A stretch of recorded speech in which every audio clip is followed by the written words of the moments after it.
Hey, welcome guys to our today's video. In this video we are going to see how you can install WordPress in your domain, on your domain, using Namecheap's shared hosting. So use the details you got in your email once you bought the hosting to log into your cPanel. Now once in your cPanel, head over and click on Soft Calculus Apps Installer.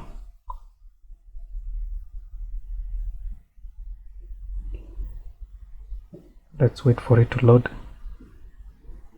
On the next page, what you want to do is click on the WordPress app.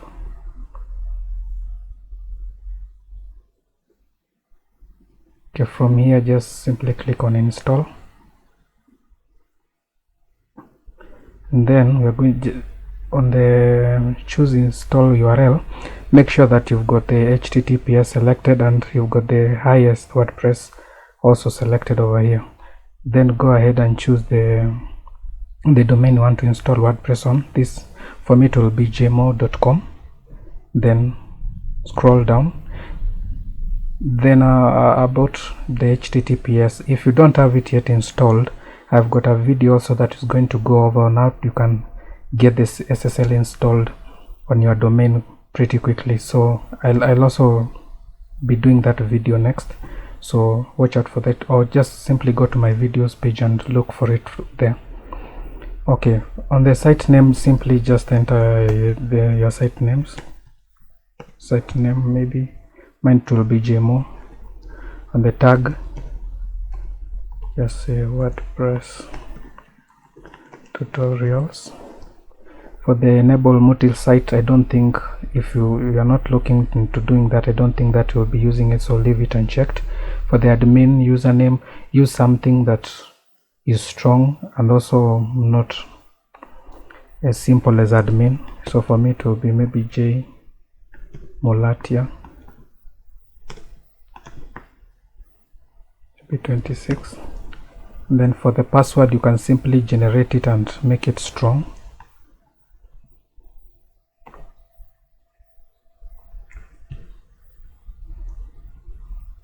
Just to ensure that the strength is at 100, and then what you want to do is copy these details and save them somewhere. For the password, this will help you log in later on so that you don't forget. Okay, once you've got that done, with the email, just leave it as is, as admin@yourdomain.com. I'll show you later on how to get that sorted out, how to make it, how to create it, so that you can be getting notifications. Say you want to get a password reset link, that's where it will be sent to. So for the select plugins, you can leave these ones alone. I'll also record another video. I'll be showing you the 10 types of plugins you need for your WordPress site. So for now you can just select them, there's no problem. For the classic editor, you'll be needing it also, that is if you're not comfortable using the Gutenberg. Okay, for the advanced options, you can leave them as is. The only thing you can do, I think, is for the backup location, you can leave it as default and then maybe choose once a day for the automated ones. Then scroll over. On the themes, just select any to start with. I'll also be showing you where you can get free premium themes for your blog. On the last part, just enter your email address that you want the installation details to be sent over to. So, and then simply click on install button. It will take a few seconds to install.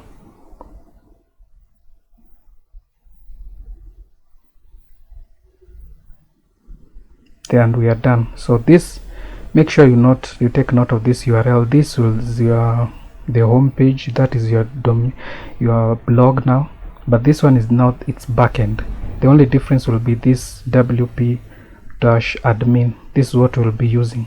The hyphen one, you need to be using it to log into your backend, into your WordPress's backend, where you can now install, do configurations, posts, articles, and all that good stuff. So we'll be cleaning this up once we'll be installing our WordPress theme, but for now let's look how the backend looks like. We'll wait for it to load. it will actually automatically log you in for the first time, but just for security purposes, have your username and password in an accessible place where you won't forget. Now in another video I'll also be showing you how we can get the WordPress set up, because there are a few things that you'll need to do to make sure that in your new WordPress site it's set up properly and set up correctly. So in a future video, I think I'll be doing it, I think today also, where I'll be showing you the first few settings that will be critical and important for you to set up first before you go on doing the rest of the stuff. So it will be a bit of cleaning up these default pages and all that. So but anyway, for this video, that's it. That's how you go about installing WordPress on your domain using the Namecheap's hosting from the cPanel. If you enjoyed this video, make sure to hit the thumbs up button and leave a comment below. Till next time, stay blessed.